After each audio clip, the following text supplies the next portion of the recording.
Thank you so much for tuning in this morning for Oasis Radio, coming at you all the way from the great city of Opa-locka, Florida, right in South Florida, right in the heart of South Florida.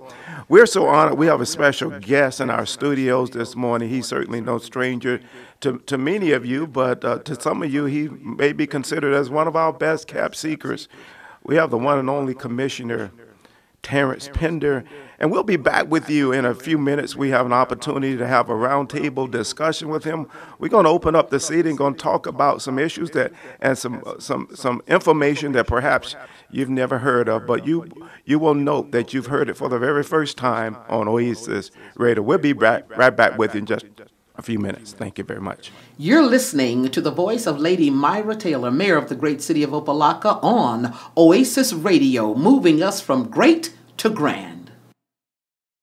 Thank you very much. And again, we do want to encourage you. You're in the area. The Opa-locka flea market is in the heart of our city, one of our largest business owners, and we would love for you to stop by and pay them a visit. Again, we are honored to have with us in the studios one of our newly elected commissioners, Commissioner Terence Pinder.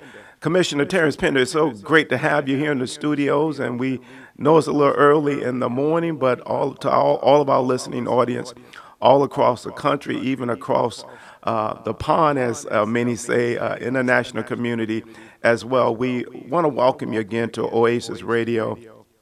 We have with us Commissioner Pinder. Commissioner Pinder, would you say good morning to our listening audience?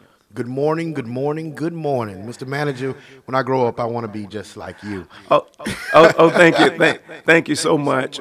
We trust you've had a chance to grab some coffee, and we trust that you're at a place where you can listen and perhaps even take some notes, or perhaps even prepare yourself to be informed about the exciting things happening right here in the city of Opa-locka. Again, that's right in the center of South Florida. We are one of the cities in Miami-Dade County. Commissioner Pinder, you've been in office roughly about 4 or 5 months, or somewhere near that area. Can you kind of give us a highlight of the last 4 or 5 months of your tenure as one of our newly elected commissioners? Thank you, Mr. Manager. And again, I want to tell your listening audience all over the world, especially our military people from Opa-locka. I've gotten some calls as early as this morning, and it was 3 o'clock over there, but it was only 4 a.m. here in Opa-locka, and they were just so excited for me coming on to your show. To give you a recap on the last 4 or 5 months, we're just doing extremely good things in our city. I mean, people, you go out in our city, you see palm trees you never saw before. You see roads right in front of our city hall now. They're getting paved, infrastructure work getting done. I think we just applied for close to $200 million between Washington and Tallahassee. So with the vision of our mayor, our vice mayor, and the rest of our commissioners, it's been a great ride these 4 or 5 months. Yeah, Commissioner, I think we coined, or at least someone coined the phrase about improving our curb appeal. Can you tell us a little bit about that curb appeal concept? Well, the curb appeal concept came from actually a tour with you. And I always like to take credit of things, but I don't know everything. And we didn't have millions of dollars to do our irrigation and all of those type of things. And I think in the conversation, you explained how paint can just uplift the whole area. So we started a campaign, and we painted all of our curbs around the city, and we added some highlight in the middle of those, call it Oasis, some red mulch. And the residents here have just been ecstatic about what we're doing. So I do want to thank you publicly on teaching me about curb appeal. Thank you very much, and to our listening audience, especially those that are local, that this is just the beginning. The best is still yet to come. Commissioner, now we are in roughly your 4th, 5th month in office, and certainly you've done a lot of things. You passed a lot of legislation, but to our listening audience, can you maybe highlight maybe some of the most advanced legislation you have passed? One of those in terms of being this radio station, the desire to bring a radio station to our city and allow our city to be one of the first cities in the country, and to our listening audience, we don't mind an applaud here and there, but will you talk about that a little bit? Again, I know this is one of the most significant legislation you passed, but maybe you can highlight this one here as well as some others. Thank you, Mr. Manager. It's awesome being a legislator and a politician. It's not always bad, but when you can actually change lives and change the conditions of the quality of life of your constituents and residents, it's a great feeling. This Oasis radio station probably is number 2 on my list. The first legislation that I passed was actually purchasing Town Center 1, which is a 4-story building, state-of-the-art building in our downtown area. As I forecast what I want to see in the future, you know, the Bible says, bless the child that has his own. So I wanted us to have a home. The opportunity was there. We sponsored legislation to allow you to go out and look into it, and it actually came into fruition. So in a very short time, we got a home. And that's the basis of where we started. But also with that, we also wanted to stay focused and be in touch again with the community. And that's when the radio station came in. And that was the second legislation that passed. And we're engaged with many community activists. Who actually runs the station is a volunteer, Kelvin Russell Jr. And we have interns sitting in our booths right now from Florida Memorial, from the colleges. So we wanted to engage everybody into the process of government. And government, we want to be government friendly. That's what I talk about. So anytime that I come with legislation, I like to put my brand on it. I say the Pinder brand. What does that mean? That means that it's transparent, it's government friendly, and it's good for the community. And that's what I want my legislation always to be branded with. Very good, Commissioner. So those are the top 2. Is there a 3 or 4 that you want to throw at us, or you want to bring that back to us a little later? We'll bring it back to you later because, you know, government can be boring. So I don't want to bore my listening audience because I could talk about legislation and politics all day. But again, I just want to also thank my colleagues, the mayor, the vice mayor, Commissioner Timothy Holmes, Commissioner Kelly, and Commissioner Louis B. Santiago, because no matter how many great ideas that one person can have, i.e., example, our president, if you don't have a togetherness working relationship with your other constituents and colleagues, we all know that they will block you out of the process. So even though we have this radio station here, we're doing great things. It's all a team effort. There's no one individual that stands alone. They're all great colleagues, and we have a vision, and we're all working together. Beautiful, Commissioner. Just so we can just move along into another topic.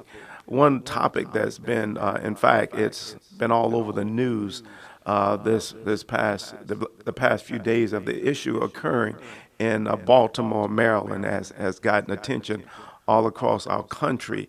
And I was listening to some folks earlier this morning about the youth and how the youth perceive crime and how the youth perceive our police officers working. You have any words of wisdom or any comments that you would like to give to our youth that might be listening in? Because I think that's a major piece that we missed the mark on in terms of when issues of concern occur where someone been mistreated or mishandled by law enforcement, how we react. And many are saying that now it's time for leaders to take a stand and begin to educate our youth of how to handle themselves when issues come up that they disagree with. Any comments on that, Commissioner? You know, sometimes that's a very touchy subject, and being a politician, sometimes you don't want to go into those waters, but I will. There's good and bad in everything, and let me just say this: our police department, not just here but all over the country, they have an oath to protect and serve. We have a situation now, for whatever reason, why things are going on. It depends on probably where you're at, who you're at, and why you're there. Words of wisdom that I can just give to the youth, because I don't want to think that I'm too far from being a youth, but I am getting older. is to be conscious. Be conscious of your surroundings, behave accordingly, and be careful. Some things is just not worth it. You know, you have a family to go home to, you have mothers and fathers, and I just want to encourage our youth to understand what's going on around you, and act accordingly. Very good, very good. And one of the speakers on the program that I was listening to last evening was just highlighting the importance of educating our youth about our judicial system and our judicial process. That although individuals may have been treated wrong or mistreated or what have you, that there is a process, there is a legal process to go down, and the more we are aware of it and how it operates, the more we can learn to work it. And if there's different groups of different interests and different opinions, that there is a platform to getting that message across, opposed to looting and burning down our cities and businesses that serve the community very well. And I think that's a responsibility to all of our local leaders, especially those that consider themselves a youth, part of the youth, to help educate and inform, because these issues can arrive in any town. And I think within the last 6 or 8 months, we've seen it visit. It has paid a visit in at least about 3 or 4 major cities, and the results of it has resulted in communities and businesses in some of the underprivileged communities being burnt down, and to me that's a tragedy, because many of those services our folks need very dearly. Well, I want to go back into our city government, and we're going to go back into our city government. We're going to open up the heart of our city. We're going to talk about some issues that perhaps listening audience have never heard concerning the city of Opa-locka. But we're going to pause for a commercial break or pay a few bills, and then we'll be back at you in just a few minutes. Thank you very much.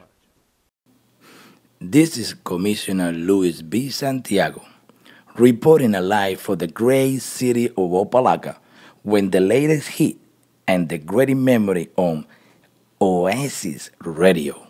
We're back again, and we thank you so much for continuing to listen in. Again, we have in our audience Commissioner Terence Pinder. He's our newly elected commissioner, been on our city commission for roughly about 5 months, and we're honored to have him in the studios. We'll call it our roundtable discussion today. We want to talk about transparency in city government, and that word transparency is a word that simply means the ability to be able to see inside city government, see what's going on, see the books, see the operations, see contracts, and all of those things. And Commissioner, again, we thank you so much for being here with us today.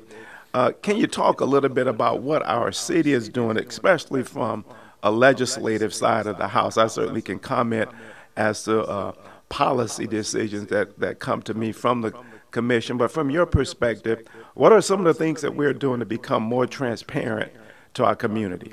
Well, Mr. Manager, thank you again for having me on the KB Roundtable show. It's great to be here. It's early in the morning, but it's definitely worth it. Being, as you say, only 5 months in, it was a great honor for me to have the residents reelect me back into office. But as you talk about transparency, one thing that we've implemented since I've been back is a quarterly workshop. And what we've covered in those workshops, we've had 2 so far. We open up our books. We have the finance department come in with yourself, with 14 other departments, and we highlight and list what we've done, what we can do better, where we need to go, where we want to be next year at this time. How do we achieve those goals? What are the mistakes we've done, and how we can get better, and how can we improve? And at those workshops or town halls or whatever you want to call them, at that time, the residents get to see what we're doing, how we're doing it. They get to comment. And I think that's the transparency that government needs to have. And then they're involved in the process. So when legislation comes, they understand why. They understand that we don't need to pay $10,000 a month for something that we'll never own.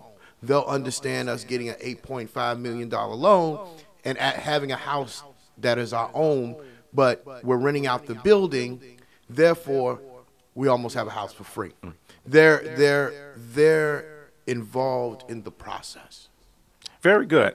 Commissioner, let's talk a little bit about this $8.5 million facility that we have been working on, and hopefully to enter closing in the next few weeks, and then begin to occupy this new facility.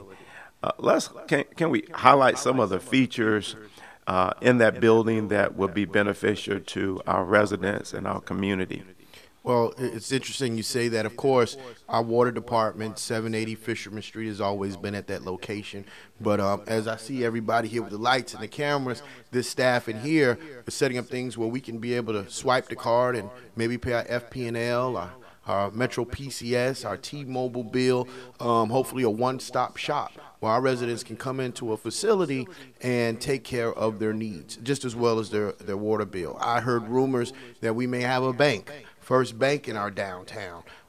We have the library there. You know, great leaders are great readers. Of course, City Hall possibly will be on the 4th floor, and the 3rd floor and the 2nd floor will have many attributes and things for our residents. But you probably know more about the platform and layout than I do. Yeah. Well, thank you so much, Commissioner. Yeah, when we look at this this new concept that we are walking into, it truly will give us a full government center, almost like a one-stop shop, where you come there.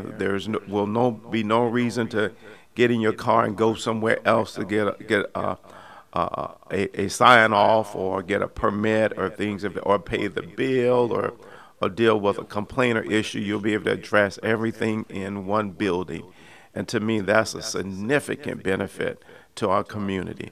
Also, in our downtown area, there's truly a need for bringing synergy into the area. And we truly feel, as we begin to negotiate with a financial institution to be a tenant in that facility, that in itself will generate a great synergy and opportunity for other businesses to desire to occupy this facility because of all of the services that it will provide. So we're looking forward in the coming months for ribbon cutting and to walk into this new facility. And we have been having meetings with department heads and making plans and looking at programming and layouts to make it work very good for our departments. Again, let's move on. That's certainly one of our top items that we've been working on in recent weeks, and we look forward to bringing all of that to a closure. Commissioner, we've talked about how we can better communicate with our residents, and the radio has been one of the newest initiatives to it, but we have several other medias that we use to get the word out to our community. I want to highlight some of them that you find interesting and beneficial. Yeah, I think we just passed legislation a couple of months ago to utilize our phone system. We call the residents with the recording to let them know about events. Town hall meetings go back to the transparency of government. We have a newspaper that is hot, coming off the press, I think, within the next week. So that's the print part. We have a television station, the Opa TV, and it's kind of the same staff behind these cameras that are running that. And, of course, the highlight is the Oasis radio that we're on now. We're in China. We're in Japan. We're in Ghana right now. We're live. So we're all over the world. So we have about 4 or 5 different streams, and, of course, the internet, 4 or 5 different streams of communication that I'm so excited about, because you can say what you want, but a lot of cities aren't doing this. A lot of cities can't put on that internet and put the headsets on and communicate to our military that come from Opa-locka right now, listening to what's going on in their great city. Beautiful, beautiful, beautiful. Yeah, it's certainly a great opportunity, and anytime you have an opportunity to enter the World Wide Web, you certainly have an opportunity to be anywhere in the world, and And for our listening audience out there that are not located in the United States, we want to say good morning, good afternoon, good evening, or wherever you are. And we thank you for your interest in the exciting things occurring right here in the great city of Opa-locka, right in South Florida. Commissioner, as we move along, again, we are a 5-member commission for our listening audience edification, comprised of 1 mayor, 1 vice mayor, and 3 commissioners. In modern day, that has been the preferred. That's been the preferred government structure. In fact, it's probably is more popular than any other structure. Any concerns or that you have about that structure, how it works, and you've certainly been a politician for several years and just recently coming back. Any comments on how that structure is laid out? I like the structure. It works for us right now, but I'm looking forward to a 7-member commission. And you may say, well, why do you think 7 members? Because I'm excited. I think in the next 2 years, we'll be annexing. I think this is going to be the place to be. Opa-locka, the city of Opa-locka. So I'm looking forward to possibly going to a 7-member commission because we will be larger. I look forward to taking on about 30 to 40,000 more people with our annexation plan on the KB Roundtable Show. I've just said it today. So it works for us. We have a great mayor. We have a great vice mayor who's been in the city for over 20 years. Our commissioner, Kelly, his family is synonymous to the board here. His mother also served years ago. And my favorite is our newest commissioner, Luis B. Santiago. He's Hispanic, and he represents the Hispanic, but also every culture great. And it's been a great team effort. We don't always agree on issues, but we agree to disagree. And we consider ourselves family up there. And I think this is one of the best combination of politicians that Opa-locka's ever had on the dais. Very good, very good. Commissioner, we can just move a little deeper into our city structure and how our city is laid out. We have a population of, I like to say, based on at least my knowledge of how the census work, we have a population of roughly 20,000. However, the census count is showing 15,000, but that's only a 60-something% reporting rate. Okay. And so most people don't highlight that as the reporting rate that the U.S. Census, that's not your actual population count.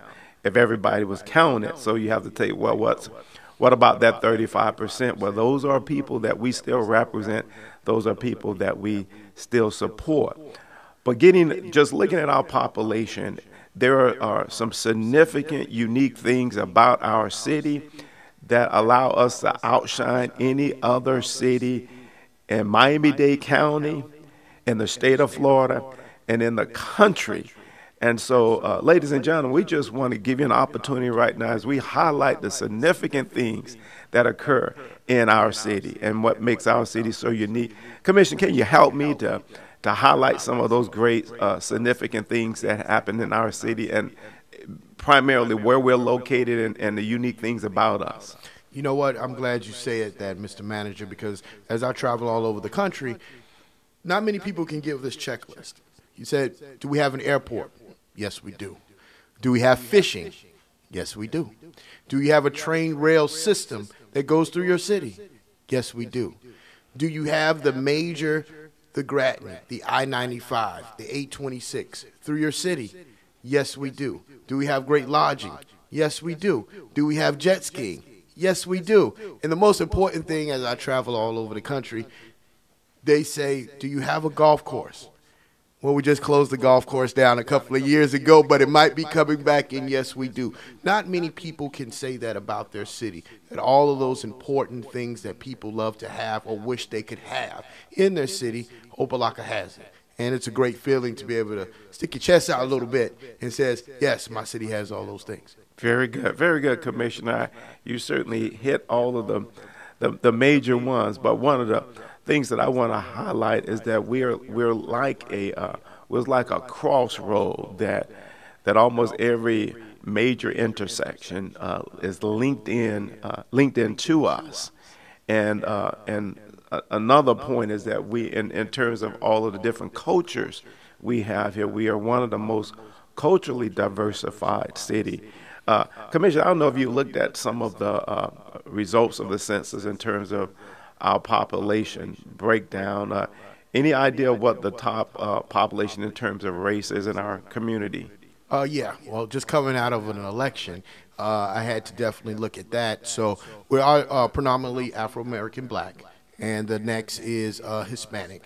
I think we have 10% Caucasian and about 3% other. Then there's always that variable in there, like the census, that has the other in there. So we are predominantly African-American community, followed by a very strong Hispanic following. Very good, very good. And so there you have it. That's the makeup of our city and our population. And we are more of a family town, a city comprised of several generations of families. Most of our families usually don't move away. Most of our families stay right here. And those are some unique things about us that make us who we are. And if you just take a look on the internet on our website, you'll notice the Moorish designs that we have throughout our community. And so we're so thankful for that. But we got much more to share with you. But we're going to pay some bills and give you some other information, and we'll be right back with you. Thank you very much. Thank you. This is Commissioner Joseph L. Kelly, and you're listening to Oasis Radio here on your Sunday morning station. Get your praise on with your favorite station. Welcome back again. Again, we have in our studio this morning Commissioner Terence Pinder, one of our newly elected commissioners. And Commissioner Pinder, we promised our listening audience that we were going to open up some things and take them into the heart of some maybe hot political issues in our community. And Commissioner, just recently, as you came back to office, there were some issues concerning the EPA, and I know now that I've mentioned that name, that our ratings have already come up to the top. Commissioner, I know you've been certainly very open about it, and what can you share with our listening audience of some recent decisions and what process you went through and things of that nature? Good. Thank you, Mr. Manager. It's always good to talk about things. And anytime you go through anything in life, you always want to see the bright side of it.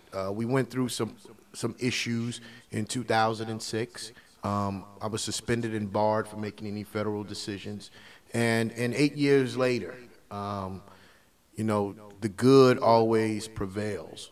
You have to stay diligent, and you have to keep the faith in everything. And sometimes the process doesn't work as fast as you would like it to be. But God thought it not robbery to put me back in a place where I could lead his people and make decisions. And unfortunately, the timing of the EPA debarment from 8 years ago hadn't caught up to the system of where God had put me back to. So as early as about 30 days ago, the debarment was uplifted. I can now serve totally as a leader in the community, meaning voting on federal items and funding to move the city forward. But I'm glad you touched on that, because I like to always make, lemonade out of lemon. People always say, wow, all of those years. But I learned so much through that, through the process. My faith is so strong now, because at one time, that's all I had was my faith. I couldn't get on a radio show. My phone wasn't ringing. I told my mom, I said, now I have to charge my phone, but for 8 years, I never charged it because there was no reason to charge it because no one ever called. Now I can't keep a charge on my phone. But I say that to say this, trials and tribulations, and you're a pastor as well as a city manager, and put on your pastor cap. when I decided to read the Bible, all of the Bibles and all of the remixes, and every morning I call you with a verse for today, and you start laughing. You're like, you almost got it right, but not quite. And I always say, well, Mr. Manager, I'm reading a remix to the Bible. But when you read all of the Bible verses and books, it seems that the story is always about me. It's always about going through something and how faith in God brought that person through. So why not me? So when you talk about the EPA, thousands of years from now, if somebody picks up what happened to Terence Pinder in the city of Opa-locka, at the end of that story, it'll always be like, but God brought him through. Mm-hmm. Yeah, he's certainly the God of the second chance. Yes. And we're all recipients of being given a second chance. So, Commissioner, if for our listening audience, we're certainly winding down here, and I think we have certainly touched on one of the items that many may have been wondering about, just reading transcripts and not getting the full story. We thank you so much for being open and transparent to our listening audience. But your term is 4 years, the current term you're on. At the end of your 4 years, what would you desire the legacy of those 4 years to represent, if there are some things you want to highlight? Right. And that's good you talk about that, because you always want to set goals. You always want to have preparation. What I want to do at the end of this 4 years is look back and what did Terence Pinder leave behind, my legacy. And the answer to that is the improvement of the quality of life for every single resident. The value of your home today, write it down. And then in 4 years, do another estimate on what the value of your property is. That's a great gauge on the effect of the Terence Pinder legacy in 4 years. Crime, call the police department. What is the crime rate now? And call in 4 years and tell me what it is. And that's what I want to leave behind, the quality of life, the improvement for the quality of life for our residents and our citizens, and also the people that come into our city, that they can enjoy. They can have a downtown. They can eat at an Esther's restaurant. They don't have to drive way to Walmart, to Miami Gardens, because our Family Dollar, we have one of the state-of-the-art ones being built right on 135th Street. That you can do everything right here in the city of Opa-locka. You don't even have to leave our city. But if you do leave our city, you coming right back. Very good, very good. There you have it, Commissioner Terence Pinder, highlighting what he desired that his legacy would be as he continued to serve and support our community. We want to make sure our listening audience understand that it is truly a privilege to be in public service.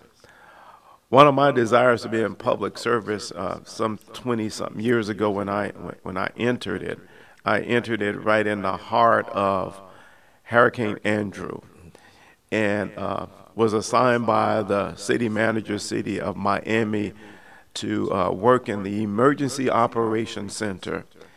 And I had the opportunity to serve the residents of Miami, city of Miami, that lost their home. There was no banking services available. There was no power service. And they totally, 100% depended on government. And from that time on, I fell in love with the ability to be involved in public service. And Commissioner, what an awesome privilege we have to serve this great community and continue to elevate their services, not business as usual, but the opportunity to take the service level to a higher level.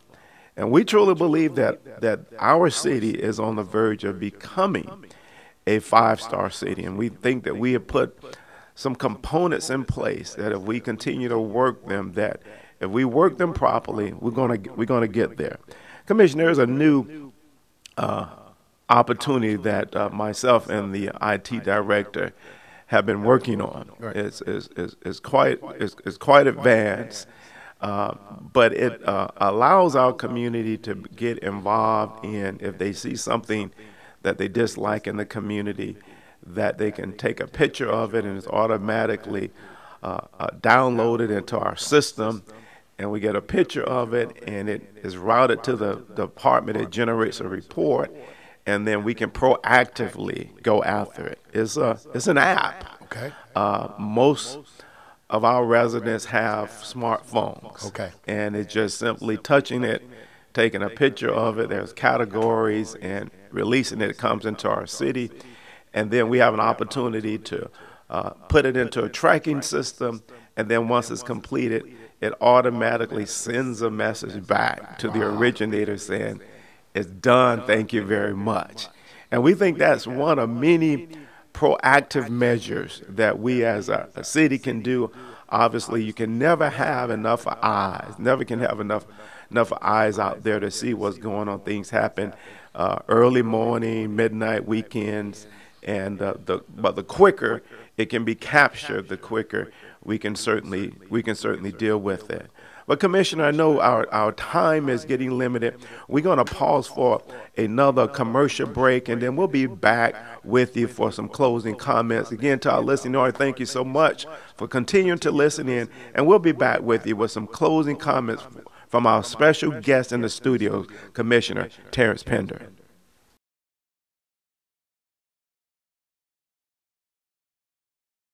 Thank you very much. Thank you very much. And it's certainly a new day in the great city of Opa-locka. Again, we thank you for tuning in. We still have in our studios this morning Commissioner Terence Pinder.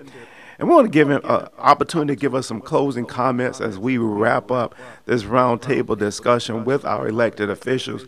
Commissioner Pinder certainly being one of the first to be interviewed. We have several others that are scheduled that we'll be interviewing and bringing with you. So we want you to just continue to listen in on some updates when they'll be back with us or here with us in the studio.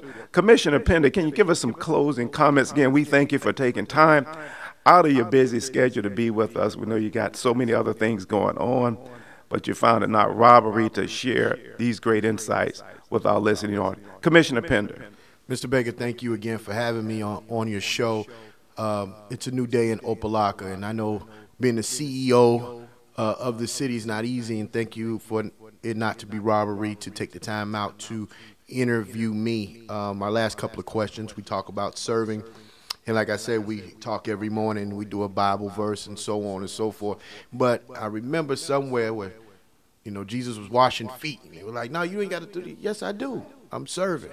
I read many books. We have a campaign, great leaders that we ask everybody to read just 30 minutes a day. And when I read about Mahatma Gandhi, someone who I admire, when I read about the Reverend Dr. Martin Luther King, his famous quote, "We all can be great because we have the ability to serve." So as a servant for the citizens of Opa-locka, for the servants of people who are listening to Oasis Radio, I just want to say from the bottom of my heart, thank you for the opportunity, because I have a chance to be great, because I have the ability to serve. Thank you, Mr. Baker. Thank you. Thank you again, Commissioner Pinder. Do want our residents in our local area here to just be informed of the great, exciting things that we are doing in our city. We have some awesome things. This is a year of construction for our city, where we are building our city from the ground up, and we're rolling out infrastructure projects by the months, with our desire to hire as many of our city residents as possible and engage them into all of the exciting things that are taking place in our city. Do want to encourage you to stay informed. Again, Oasis Radio is one of our #1 areas that you can tune in to learn of the great, exciting things occurring in our city. But I want to encourage you to go on our internet. We have a section on our internet. You can listen to the radio as well as surf through our website and look at some of the things. We have a CIP section that will highlight all the updates of all the capital projects coming into your community. Maybe you want to know when your sidewalk will be in. Maybe want to know when your water line will be replaced, or when you'll get your new fire hydrant, and all of that. All of that exciting information is made available to you on our website under capital improvements. Again, our office is always open and available to assist you should you have any needs. Again, thank you so much for tuning in this morning. We look forward to coming back to you again with this roundtable discussion with our elected officials. These are the men and women that you have voted into office to serve and represent this great community. Again, thank you so much for tuning in, and have a blessed day.